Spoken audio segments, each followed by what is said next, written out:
Hello, everybody. Welcome back. Today we're going to be looking at Unit 9.9, which is all about cell potential under non-standard conditions. So let's get started.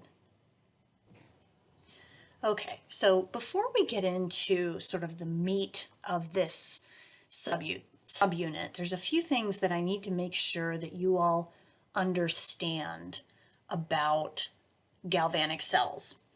And the first thing I need you to understand is that a running galvanic cell, remember, a galvanic cell is nothing more than a battery. A running galvanic cell is not at equilibrium. Okay? As the cell runs, as this galvanic cell is producing voltage, what is really happening is the reaction, that redox reaction, is getting to equilibrium. Okay, so a running galvanic cell is running so that it can get back to equilibrium. So equilibrium can be reestablished.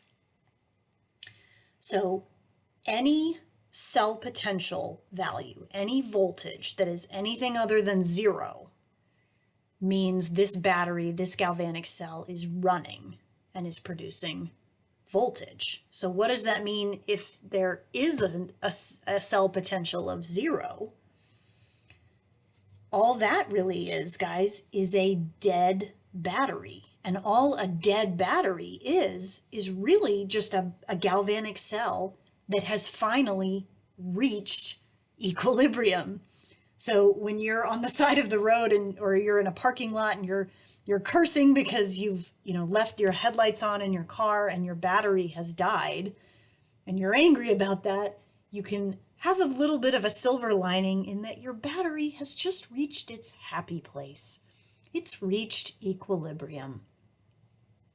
So at that point, there's zero voltage coming out of it. It's reached equilibrium.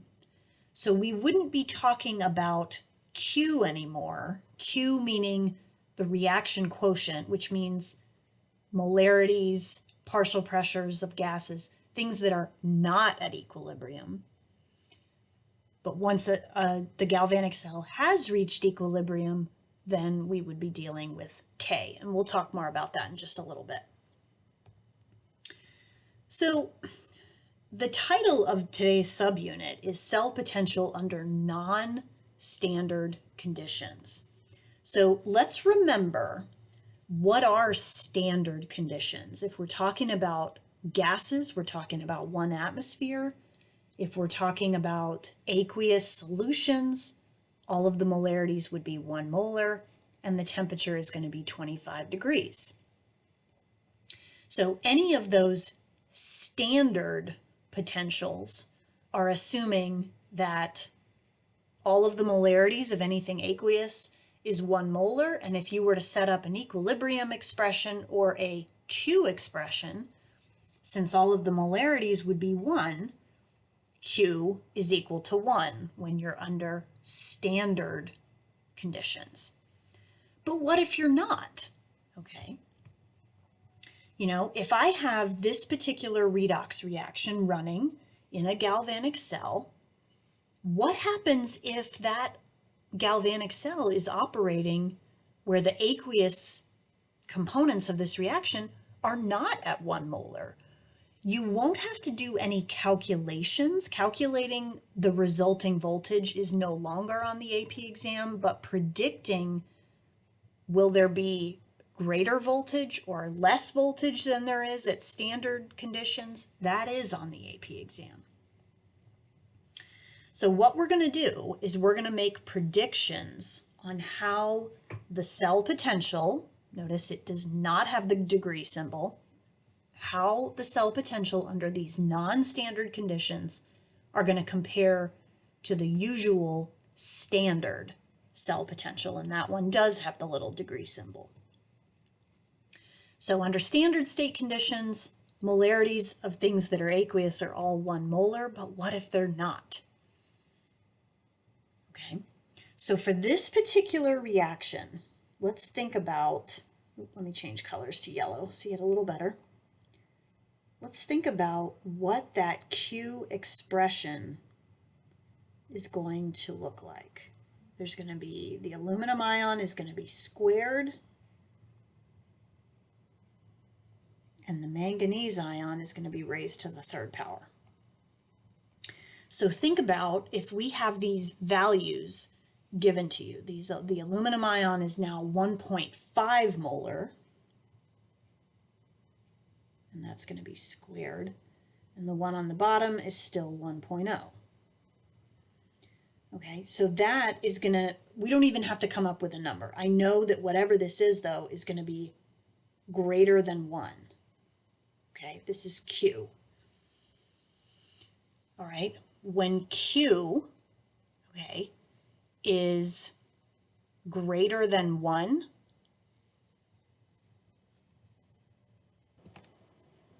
oops, sorry, let me pull that back up. Okay, if Q is greater than 1, it's almost like we have too much product. So the new cell potential, let me write this out, under these new conditions is going to be less than what it was under standard conditions. Okay, so Q is normally equal to 1 under standard conditions because everything is, all the molarities are 1. If we make some kind of change so that the part of the Q expression is no longer 1, if it's greater than 1, like in this example, our cell potential is going to be less. This is making our battery less efficient. We're getting fewer volts out of it than we were before. Okay, how about this situation? This time, my numerator is staying the same, but the denominator is increasing.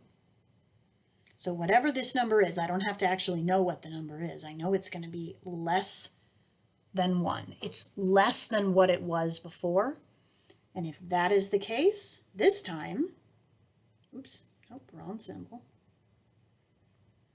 This time, we're going to be getting more volts than we were. This is kind of like putting your battery on steroids.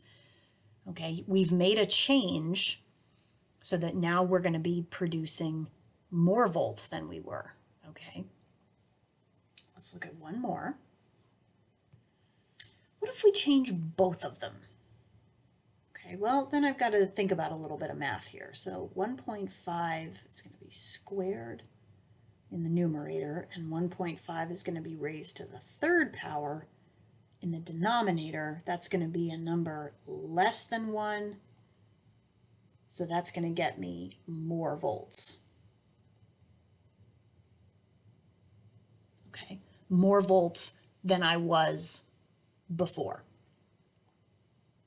Okay, so it's all about how does the sort of the new Q compare to the normal Q, which is typically usually 1 under standard state conditions. So let's look at some questions. These come up a lot in multiple choice, where we have a galvanic cell and we are given the balanced equation for this redox reaction. And usually the questions will say, we're going to make some kind of a change to this situation. How will the voltage be affected? All right. So let's, before we do anything though, oops, switch to red. Let's set up our Q expression for this particular galvanic cell. And as usual, guys, we're going to omit solids and liquids. Okay, I'm only including things that are aqueous. So there's my Q expression. So let's look at what the question says. Which of the following occurs if the silver electrode is made larger? So instead of using this bar, maybe we use a bigger, thicker bar of silver. Well, guess what? Do you see solid silver in this Q expression? I do not. So the Q is not going to be affected, which means there's going to be no change in voltage, because changing the amount of solid in our galvanic cell, changing the size of the electrode, is not going to have any effect on the voltage. As long as there is an electrode, we're in good shape. Like if this problem had said, we take the silver electrode out, then the answer would have been this one, because you have to have an electrode for the cell to run properly. Okay, here's another one. All right, which of the following occurs if 50 milliliters of a 2 molar cadmium nitrate solution is added to the left cell? Let me write that Q expression one more time. So we've got the cadmium ion in the numerator and the silver ion in the denominator, and it's squared. So what change are we making? Usually these molarities, under standard conditions, they're 1 molar, but this time the cadmium ion is 2 molar. So I have increased my numerator, which is going to make Q greater than 1. So what's going to happen? It's not going to stop. The galvanic cell is going to keep on running, but I am going to get less voltage than I was. Okay, think of it as like you've got too much product. Okay, so we're going to be putting out fewer volts than we were before. All right, so this is a real common situation where you're asked, here's a change made to the galvanic cell. What is the effect on the voltage? And all we're doing is changing the conditions from standard to non-standard. So what I want you to do, this is a different galvanic cell. Okay, and I'll just get you started on it. It says a non-standard cell is made from using 0.5 molar solutions of copper nitrate and tin nitrate. Remember, a standard cell is made from 1 molar. Okay, so I want you guys to, knowing that setup, pause the video and see if you can answer these questions. All right, let's see how you did. So part A says, is the cell potential of this non-standard cell greater than, less than, or equal to the cell potential of a standard cell when it's made from 1 molar solutions? Now, before you can really answer this question, and this is a little tricky because it didn't really guide you to do this, you would need to pick up your reduction potential table that has all of those half reactions on it. Figure out what are the 2 half reactions involved, one of them between solid copper and copper plus 2, solid zinc and, solid tin and the tin plus 2 ion. Look at those 2 half reactions, figure out which one is going to be flipped around. Remember, the total potential must be positive, not because we necessarily need the standard cell potential, but because we need the balanced equation. Why do I need the balanced equation? Because I need to know what my Q expression is. So I went to my reduction table, I found the 2 half reactions, and I realized that the tin half reaction is the one I'm going to be flipping around so that I get a positive total right here. Okay, but again, this number is not really what I care about. What I needed, the reason I needed to do that was so that I could figure out what the balanced redox equation looks like so that I could get my Q expression, because that's what's really going to help us answer this question. So knowing this Q expression, if I plug in the molarities that I was given, 0.5 divided by 0.5, Q still equals 1 in this case. So I said this new cell potential for this non-standard cell is going to be equal to the cell potential for the standard cell. The concentrations of the ions are equal to each other in both situations, so the Q is equal to 1 in both cases. So the amount of voltage that I'm going to get out of this non-standard cell is the same as I would in the other one, the standard cell. However, it says both of the standard and non-standard cells can be used to power an electronic device, but would the non-standard cell power the device for the same time, a longer time, or shorter time as compared to the standard cell? And I said shorter. The non-standard cell is going to power this device for a shorter time because the supply of those ions is going to be exhausted more quickly due to its lower molarity. There's simply fewer moles of reacting material. So although I will initially be able to get the same voltage out of this non-standard cell, it's just not going to last me as long. Okay. Now, there's a couple of things that I just want you guys to be aware of. There is an equation that I showed to you. It's not on your equation sheet, and you do not need to know it for the AP exam. But I showed you this equation when I said, what if you needed to predict the favorability of a reaction that is not at standard state conditions? And remember, guys, the entire purpose of delta G's is to determine whether a process is thermodynamically favored or not. And we didn't do any math with this. It's not on the AP exam, but I just showed you this equation of how you would solve for Gibbs free energy under non-standard conditions, and the same rules would apply. If that value is negative, then yes, the process is favorable.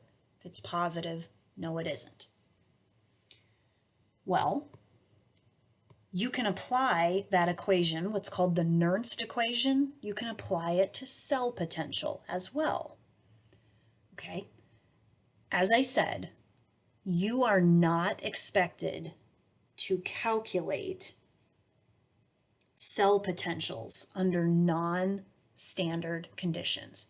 All you are asked to do is to make predictions on whether that cell potential is going to be less than, equal to, or greater than what it normally would be under standard conditions. But I just wanted to show this equation to you, just so you can see it. Okay. If we're at 25 degrees room temperature, which most of these problems are, you can simplify this equation just a little bit. Okay. And as I said, if a galvanic cell reaches equilibrium, then it's a dead battery. The cell potential goes to 0. Okay, so you'll notice, let me back up for a second. Notice that these equations have Q. Okay, so these would be equations you would use with a running galvanic cell. But what if it reaches equilibrium? Then it's not Q anymore, it's K. Okay, and if it's at 25 degrees, it's even simpler. Now let me say one more time. Do you need to know these equations? No, you don't. I'm just showing them to you. If you go on to take chemistry in college or university, you will likely then have to use them. Okay, but let me just say again that if a galvanic cell reaches equilibrium, we're talking about a dead battery. Okay, and just to sum things up here, I'm bringing a lot of concepts here together. We now have access to relationships that can get us from major concept to major concept. For example, we started out Unit 9 talking a lot about Gibbs free energy, which is of course used to determine if a process is favorable or not. And we related it to the equilibrium constant using this equation, which is on your equation sheet. And guys, let's just review here for a second. If delta G comes out to be negative, that means the process is favored in the forward direction. So guess what? K will be greater than 1. And if whenever K is greater than 1, that means products are favored. Okay, if a process is not favored, meaning delta G comes out to be positive, then we see K comes out to be less than 1, meaning the reactants are favored. So a positive delta G means the forward reaction is not favored. Okay, then we started talking about galvanic cells. And we can relate cell potential to favorability with an equation that you have access to on your equation sheet. And again, let's review. A negative delta G means the process is favorable, and what kinds of cell potentials are favored and run spontaneously on their own? Positive cell potentials. In the last unit, in Unit 9, we're going to look at what are called electrolytic cells that are not spontaneous. They have negative cell potentials, but we'll get there. Okay, and this was an equation that I showed you. Do you need to know it? No, you don't. Okay, but you know, it's there and I wanted to show it to you. So if you were ever given a cell potential, let's say, and you needed to calculate an equilibrium constant, you could do that by first using this equation to calculate delta G, and then plugging that delta G in right here and solving for an equilibrium constant. You have all of these relationships. Okay, so you can bring into a free response question some major topics here. You could link electrochemistry. Okay, let me just make this clear. You could link electrochemistry to thermochemistry to equilibrium. That opens up a whole Pandora's box of possibilities for free response questions. Okay, these things are all interconnected. So hopefully I have not freaked you out at all by showing you all these connections that we can make here, but I just wanted you to be aware of that. So I hope you have learned a little something today, and I look forward to seeing you next time.